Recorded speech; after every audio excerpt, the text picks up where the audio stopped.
좋습니다. 여러분들 날씨 더운데 어떻게 이기셨는지. 뭐 우리는 혼자가 아니니까 하나님이 지키시니까 하나님이 우리를 흔들리지 않게 들러주시고 막아주시고 또한 진정한 평강을 우리에게 주시니까 여러분 오늘도 승리한 줄로 믿습니다. 오늘 본문에서는요, 이 사도 베드로가 그 그리스도인들의 사회생활에 대해서 지혜를 저희들에게 나누어 주고 있습니다. 지난 수요일에 제가 말씀드린 것은 이 그리스도인들의 삶을 사도 베드로가 어떻게 표현했냐면 그류민과 나그네와 같은 인생이라고 했습니다. 이렇게 그냥 스쳐 지나가는 인생이다라고. 여기가 우리의 인생의 본향이 아니고 우리는 본향을 향하여 가는 나그네라고, 순례의 인생이라고 그렇게 표현을 했는데, 이제 그렇다면은 지나가기 때문에 여기에 우리의 인생의 모든 이 닷을 내릴 수 없기에, 그러면 이 땅을 사는 동안에 우리가 그냥 막 살고 함부로 살아도 되는 것이냐? 그게 아니라는 거예요. 여러분, 그리스도인들은 어떻게 보면 본향은 천국입니다. 천국 시민권도 가지고 있으면서 동시에 여러분 우리는 이 땅에 시민권도 갖고 있는 거예요. 그래서 하나님의 뜻을 따라 말씀의 기준을 따라 우리가 깨달아 알고 준행하여 가는 것도 우리가 해야 할 일이고, 그와 동시에 여러분 이 땅의 시민권자로서 아니면 이 땅을 살아가는 자로서 이 세상이 가지고 있는 제도 아니면은 법, 이런 것에 우리가 기본적으로 충실히 준법을 해나가면서 살아야 된다. 이게 오늘 사도 베드로의 여러분 요지입니다. 여러분이 생각할 때 이 땅에 이 제도와 법이라는 것을 둔 이유가 뭘까요? 그것은 단적으로 표현하면 질서를 위해서입니다. 질서. 여러분, 자동차들이 달려요. 질주해요. 근데 여러분, 신호등이 없다고 생각을 해봅시다. 사방에서 차들이 마음대로 달립니다. 잡아주는 하나의 제도, 어떤 신호등, 빨간 신호등, 법이죠.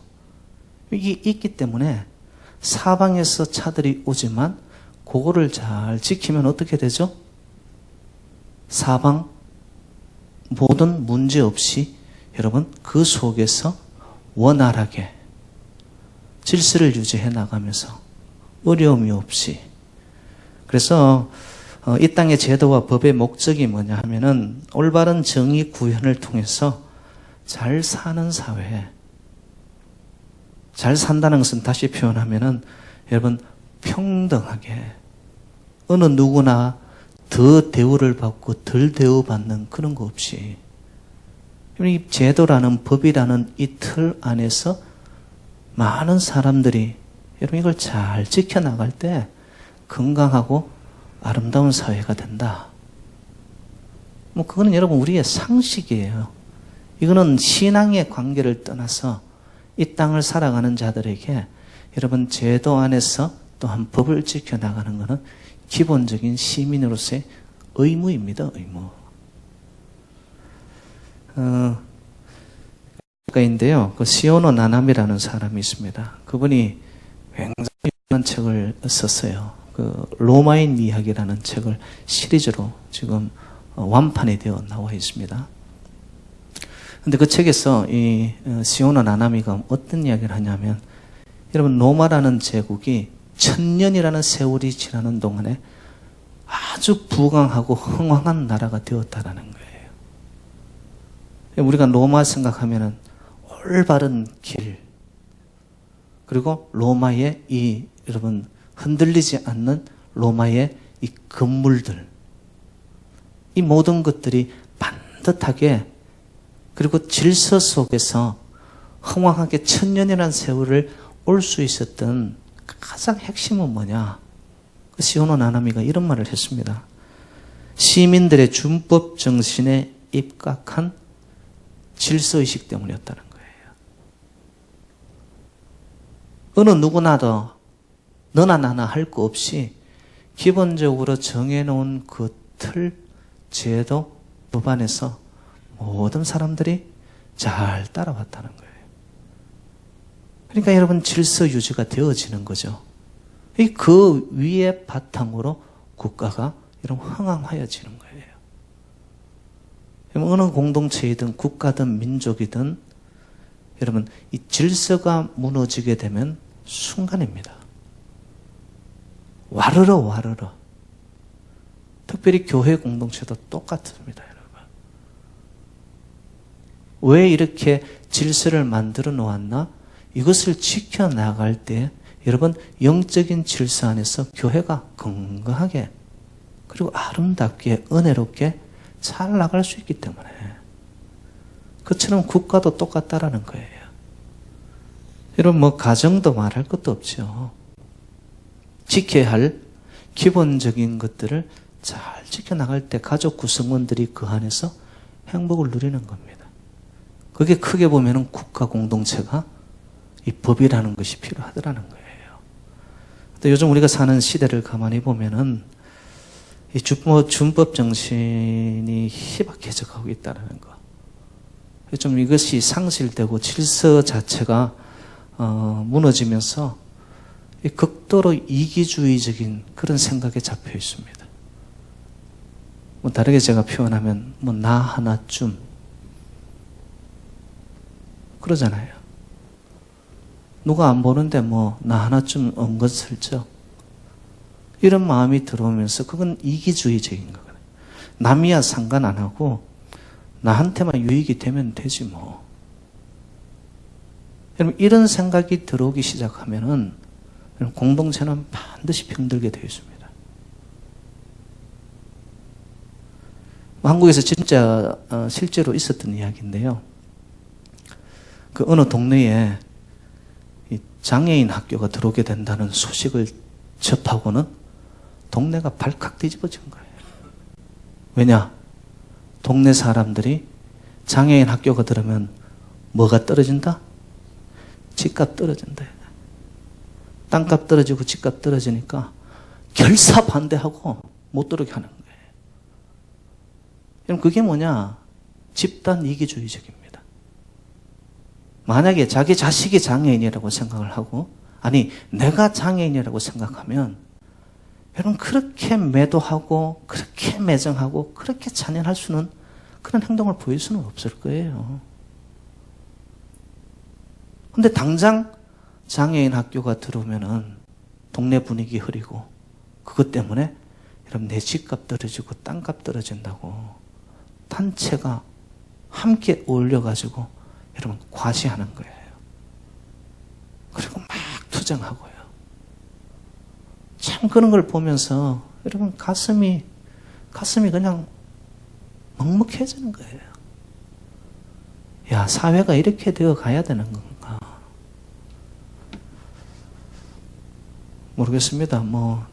저도 저희 동네에 만약에 장애인 학교가 세워진다 이러면 저도 어떻게 행동할지 모르겠지만, 근데 정말 여러분 한번 양심적으로 생각을 하자는 거예요. 한 예를 제가 등급할 기회는 없습니다. 여러분, 선진국이 되어 간다는 것은요, 다른 기준보다 이 질서의식이 가장 우선이 되어질 때, 여러분, 선진국으로 나아가는 가장 중요한, 여러분, 첫걸음이 됩니다. 미국의 나라가 왜 이렇게 선진국일까? 여러분, 미국은 노약자, 연약한 자, 특별히 장애인들에 대해서 여러분, 최우선적으로 대우를 합니다. 그럼 그게 성경적이에요. 성경적이에요. 어디서 혹시 안 끄신 분들 끄시면 좋겠습니다.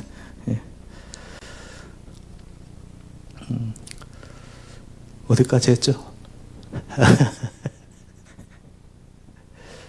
그 미국이 이렇게 선진국이 될 수 있는 이유, 여러분 질서 속에서 정말로 연약한 자들을 먼저 올리는 거예요. 높여주는 거예요. 그들을 먼저 챙기는 거예요. 특별히 여러분 뉴욕 시장으로 계셨던 그 라과디아라는 분이 계십니다. 우리 여기 가다 보면 라과디아 공항 있죠? 그 이름이 이분에게 이름을 따와서 공항 이름을 붙이게 되는데, 이분의 얽힌 굉장히 참 감동적이고 유명한 일화가 있습니다. 이분은 뉴욕 시장이 되기 전에 직결 법관이었어요. 판사였어요, 판사. 근데 하루는 법정에서 판결을 하는데 어떤 사람이 왔냐 하면은 독거노인이에요, 독거노인. 할아버지 혼자. 그리고 연약하죠, 가난하죠, 돈 없죠. 그러니까 이분이 배고픈 거를 참다 못해서 동네 가게에 가서 빵을 훔치다가 그냥 잡혀버렸어요. 현장에서 거기 잡혀가지고 판결로 지금 넘어온 상태입니다. 그래서 그때 이 직결 심판 이 판사였던 라과디아가 그 노인에게 법은 지켜야 되니까, 질서는 유지해야 되니까 벌금형을 내립니다. 그 벌금형이 많았어요. 그리고는 이 라과디아가 어떻게 했느냐? 법을 지키라고 벌금형을 내리고 모든 판사로서의 의무를 끝낸 후에 자기 주머니에서 자기 주머니에 있는 캐시 전부를 내가지고 그 사람을 석방시키기 위한 벌금형에 돈을 내놓은 거예요. 이걸 지켜보았던 그날 법정에 있던 시민들이 감동을 먹습니다. 감동을. 그러고는 십시일반 전부 다 돈을 거두었는데 벌금형을 그 자리에서 내고도 남은 거예요. 그 돈을 그 할아버지한테 준 겁니다. 아름답지 않습니까? 공동체라는 것은 이렇게 가야 되는 것이거든요. 근데 지금 저희들이 살아가는 이 시대를 보면 지켜야 하는 법인데 그 법은 어떤 의식이 있냐면은 깨트리기 위해서 법은 있다. 이런 생각들이 팽배합니다. 가야 할 그 라인을 지켜가야 되는데 그냥 앞질러 가고, 그것도 치열한 경쟁 속에서 여러분 안 지킵니다. 안 지킵니다. 그러면서 사회 속에 생겨나는 것은 뭡니까? 여러분 보이지 않는 삶 자체가 드러나 있는 부분, 안 드러나 있는 부분. 내 스스로 자체가 삶의 모순을 살아가는 거예요. 여러분 자기가 모순된 삶을 통해서 인생에 용기와 당당함이 없어집니다. 그건 개인적인 것이고, 그런 사람들이 구성으로 이루어지는 공동체는 어떤 영향이 미쳐질까요? 어두워지기 시작하는 거예요. 사회가.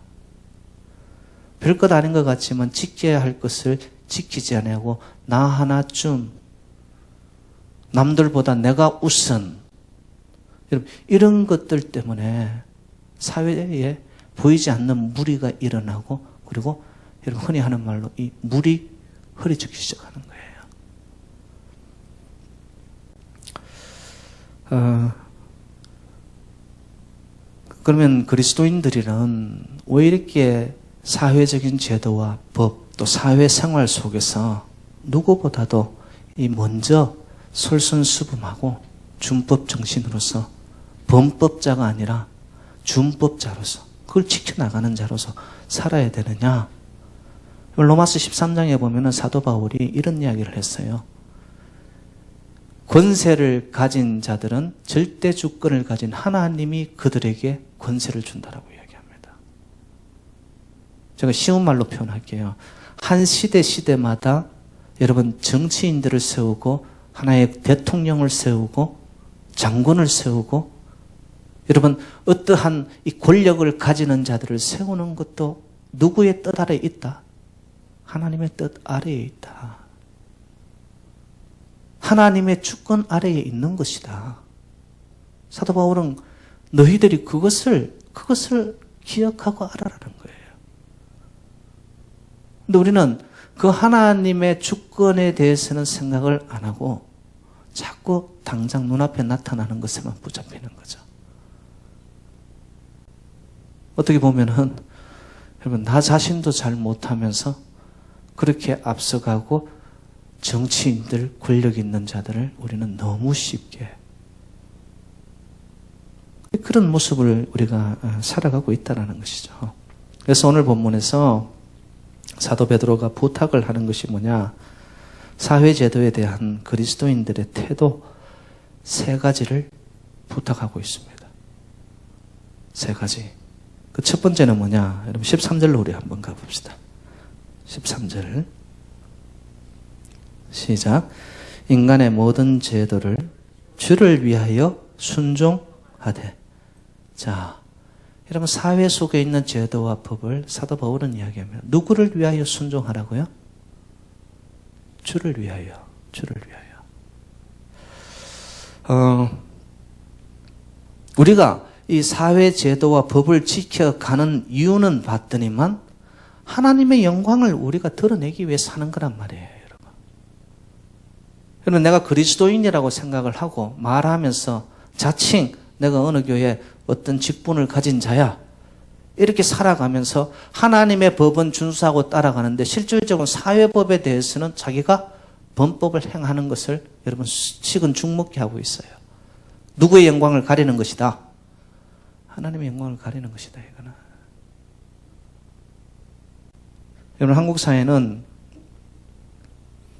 공공연하게 이제 떠도는 말들이 있습니다. 큰 거 해먹는, 좀 더 심한 말을 해야 되지만 큰 거 해먹는 인간들은 누구다? 그리스도인들이라고 그래요, 여러분. 여러분들 이런 이야기 들을 때 어떤 마음이 들어요?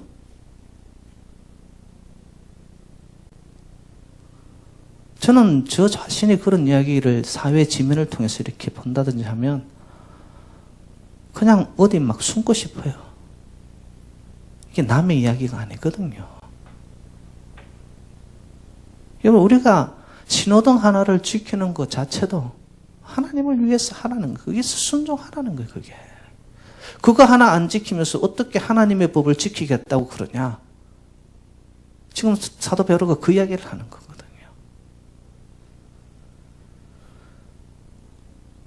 그래서 저는 이렇게 생각을 합니다. 그리스도인들은 준법 정신이 강해야 되고요. 그것이 바로 복음화의 길이더라고요. 우리가 복음 말하기 전에 삶의 자리에서 정말로 여러분 지켜야 할 것들을 정확하게 사람들 어떤 그런 가치관이나 저 사람이 저래 하니까 나 하나 또 뭐 문제 되겠네 이것보다도 내 스스로가 하나님 앞에 그죠? 주를 위하여 지키는 거예요. 그게 거기에 하나님이 여러분 우리의 중심을 보시잖아요. 중심을 보시지 않습니까? 근데 많은 사람들이 뭐 그렇게 살죠. 누가 보고 있으면은 안 지키던 것들도 지키려고 하고 안 보면 어떻게 하죠? 했다 모르겠다. 네? 이건 아니라는 거예요. 그래서 여러분 하나님에 대해서 우리가 그리스도인 하나님 앞에 서 있는 그리스도인의 모습을 어떻게 표현합니까? 코람데오. 하나님 앞에 내가 있구나. 주를 위하여 내가 이것을 지키는 거고 아버지의 영광을 드러내는 길이더라는 거예요. 그래서 혹시 여러분 직장 생활을 하면서 상사가 아주 개떡 같은 상사가 있다고 하더라도 어떻게 하라? 올라오는 것도 그냥 참고 순종하라는 거예요. 순종하라는 거예요. 목사님은 안 당해봐서 모르지요. 아니요, 저도 많이 당했거든요. 근데 실질적으로 주를 위해서 아닌 것 같은 상사의 모습에도 나의 올라오는 감정들을 내가 다스려갈 때 끝내는 그 사람이 인정을 받더라고요, 여러분. 끝내는 인정을 받아요. 세상식으로 네가 그래 하니까 나도 모르겠다. 이렇게 살아가는 자는요, 순간적으로 이기는 것 같지만 롱텀으로 볼 때, 길게 볼 때 인생에 그 사람은 손해자가 돼요. 그럼 지금 당장 내가 속임수를 해가지고 먹을 수 있다고 생각을 해보세요. 근데 그거 돈 몇 푼 먹었다가 여러분 인간관계 속에 신뢰가 끼어지잖아요. 그러면 그 직장에서 쫓겨나요. 여러분 가정에 만약에 시어머니가 좀 달달 볶는다 할지라도 며느리로서 어떻게 하나? 그냥 예하고 기분 맞춰드리고 순종하라는 거예요. 그럼 얼마 지나지 않아서 그 시어머니의 입에서 나오는 말이 뭐냐? 야, 예수 믿는 며느리는 달라도 뭐가 다르네. 그런 이야기 나온다는 거예요. 끝내는 어떻게? 승리하고 인정을 받아요, 여러분. 왜? 하나님이 보십니다. 내가 주를 위하여 오늘도 아버지 앞에 내가 서 있다라는 마음으로 내가 순종할 수 없는 그 순간 속에서도 쉽게 내가 범법하고 어길 수 있는 그 순간 속에서도 끝까지 여러분 그게 정직이죠. 그게 정직이고 그게 진실이죠. 그게 인생의 기본 아닙니까, 여러분? 진실되고 정직한 곳에 반드시 선한 것으로 갚아주시거든요, 하나님이. 여러분 사회제도법에 대해서 여러분 사도 베드로가 말하는 첫 번째 부탁을 기억하세요. 이건 나를 위해 하는 게 아니구나. 주님을 위해서 내가, 주의 영광을 위해서 내가 하는 거구나. 왜? 저와 여러분들은 여러분 그리스도의 편지예요. 그리스도의 편지. 하늘의 대표 주자들이라니까요. 여러분들의 삶의 현장 속에서 자문하면 내가 하나님 얼굴에 욕먹이는구나. 그렇게 생각하면 되는 거예요.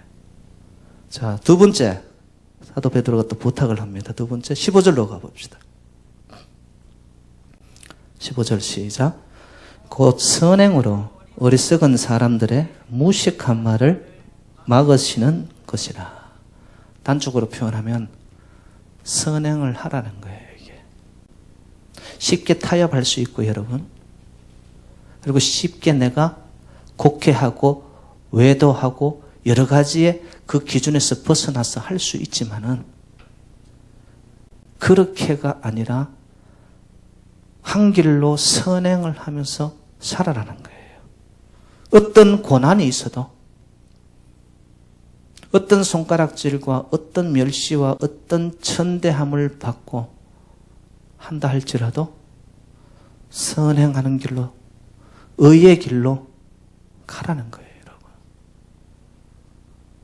그래 하면 오늘 본문 말씀처럼 그 선행을 꿋꿋이 해나가는 동안에 여러분 막말하는 사람들, 나는 아무 말도 안 했는데 그냥 소문을 만들어내는 사람들, 이 모든 것들이 막으시사 잠재워지는 거예요, 여러분. 제가 몇 명만 성경의 인물을 예로 들기를 원합니다. 여러분 다니엘 있잖아요. 다니엘. 다리오 왕 시절에 국무총리였어요. 그래서 대선임 총리였어요. 근데 정적절이 얼마나 많았겠습니까? 그것도 왜?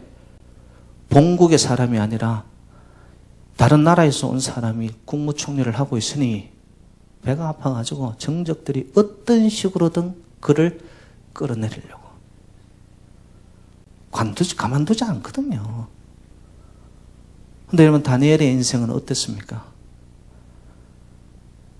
그 정적들이 음모를 꾸미고 뒷조사를 다 했습니다. 혹시 어디 하나 구린 데가 없나, 냄새 나는 데가 없나, 해먹은 거 없나, 허물을 찾으려고. 그래서 다니엘 6장 4절에 보니까 이런 표현이 되어 있습니다. 이에 총리들과 고관들이 국사에 대하여 다니엘을 고발할 근거를 찾고자 하였으나 아무 근거, 아무 허물도 찾지 못하였으니 이는 그가 충성되어 아무 그릇됨도 없고 아무 허물도 없었음이었더라. 어떤 식으로는 야, 너 한번 보자. 털으면 뭔지 나나 안 나나. 정적들이 그를 쑤셔대고 허물을 찾으려고 하는데도 근거가 없는 거예요. 한마디로 표현하면 올바른 길을, 선행의 길을 살아온 평생이니까 다니엘에게 붙어있는 별명이 뭐냐? 미스터 클린이, 미스터 클린. 우리는 쉽게 타협하거든요. 근데 그는 행하여야 할 옳은 길을 가는 거예요. 그런데 어떻게 됩니까? 사자굴에 사자밥이 되어 갈 줄 알았던 다니엘이, 여러분, 그 정적들과 그 가족들이 사자굴에 던져지는데, 던져지는 순간 사자가 달라들어서 다 뼈를 으스러 먹어버리고 맙니다. 여러분, 선행을 행하는 미스터 클린으로서 살아왔던 그의 인생에 여러분 끝이 얼마나 아름답습니까? 사자굴 속에서도 하나님이 건지시는 거예요. 하나님이 건지시는 거예요. 또 다윗의 인생을 한번 볼까요, 여러분? 다윗에게는 여러분 장인 그 사울 왕이 있지 않습니까? 사울 왕. 근데 이 다윗이 블레셋 장수 골리앗을 쳐서 물리치고 돌아왔더니만 이젠 다윗의 인기와 명성이 더 높아지는 거예요. 이것을 시기 질투한 사울이 다윗을 죽이려고, 그리고 그의 정치적인 라이벌로 받아들이는 거예요. 호시탐탐 노립니다, 여러분. 그리고 끝내는 여러분, 다윗이 사울 왕으로부터 도망쳐서 도망자의 삶을 몇 년을 사느냐? 무려 10년 동안 광야 생활을 하기 시작합니다. 10년 동안 여러분 거처가 없이 떠돌이 인생을 살았다는 거예요. 그것도 아무 이유 없이. 사울 왕의 장인어른의 이 시기 때문에.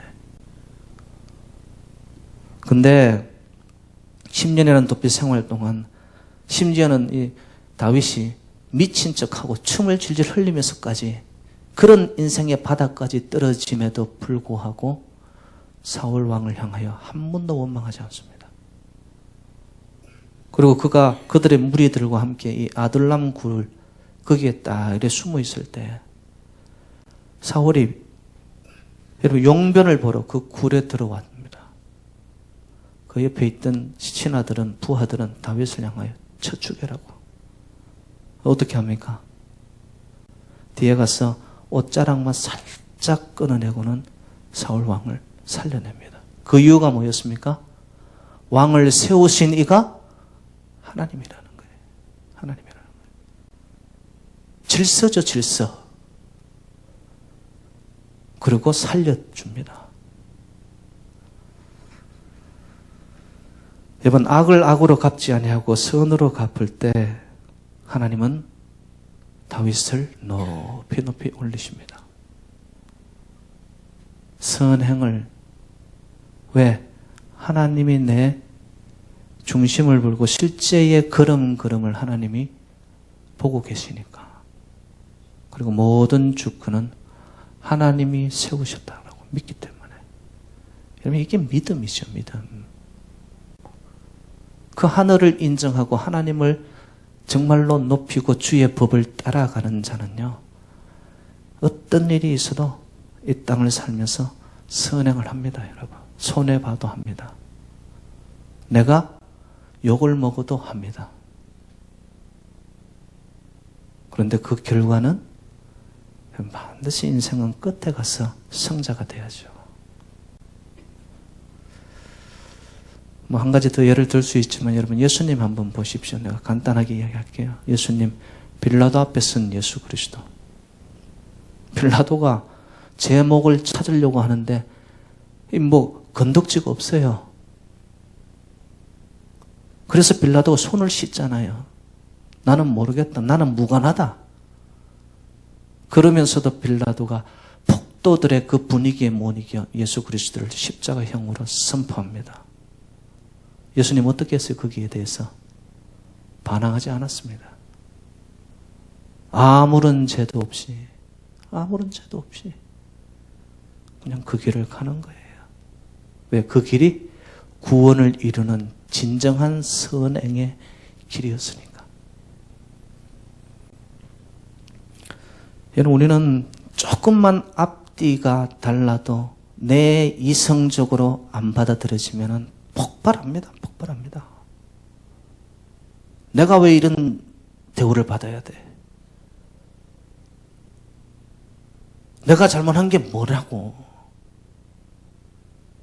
그런 경우도 우리 생활 속에서 비일비재하거든요. 그럴 때 여러분 기억하십시오. 억울한 상황이라 할지라도 나는 하나님이 나의 걸음걸음을 보시니 나는 선행의 길로 갑니다. 선행의 길로 갑니다.